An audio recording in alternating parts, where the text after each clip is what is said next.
উত্তর কলকাতার আড্ডা। দক্ষিণের কাছে এটাই হয়তো আমাদের উত্তর, বা পুরো বাংলা সমাজের কাছে, পুরো বাঙালির কাছে হয়তো এটাই আমাদের সবথেকে বড় নতুন করে এক ভালো লাগার কাছে ফিরিয়ে দেয়া।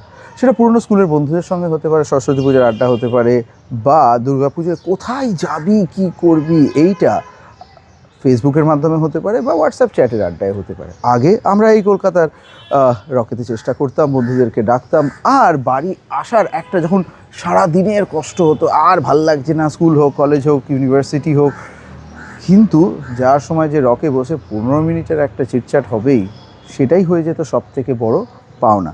অনেকেই এই আড্ডাটাকে মিস করতো, আমিও করতাম অনেক ক্ষেত্রে। টিউশন পড়ানো থাকতো, যাওয়া হতো না, কিন্তু যারা এই আড্ডাটায় কথা বলতো তারা কি বিশাল কিছু পেতো।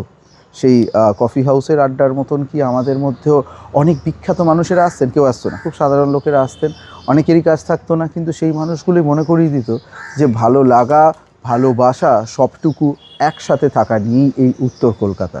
পরিচয় দেওয়ার জন্য, ভালোবাসবার জন্য যে মানুষগুলো আমাদের সঙ্গে সবসময় রয়ে গেল, যারা মনে করিয়ে দিল, কিরে তুই পরশু দিনেতে এই জামাটাই পরেছিলিস না, চল একসাথে গিয়ে একটু শপিং করে আসি, এরকম বলার মানুষগুলো যেন এখন অড্ড বেশি কমে যাচ্ছে। তাই আহ্বান তো জানাচ্ছি, আলাপ করার ইচ্ছায় যে মানুষকেই ভালো লাগবে শুরু করো তার সাথেই আড্ডা এই উত্তর কলকাতায়।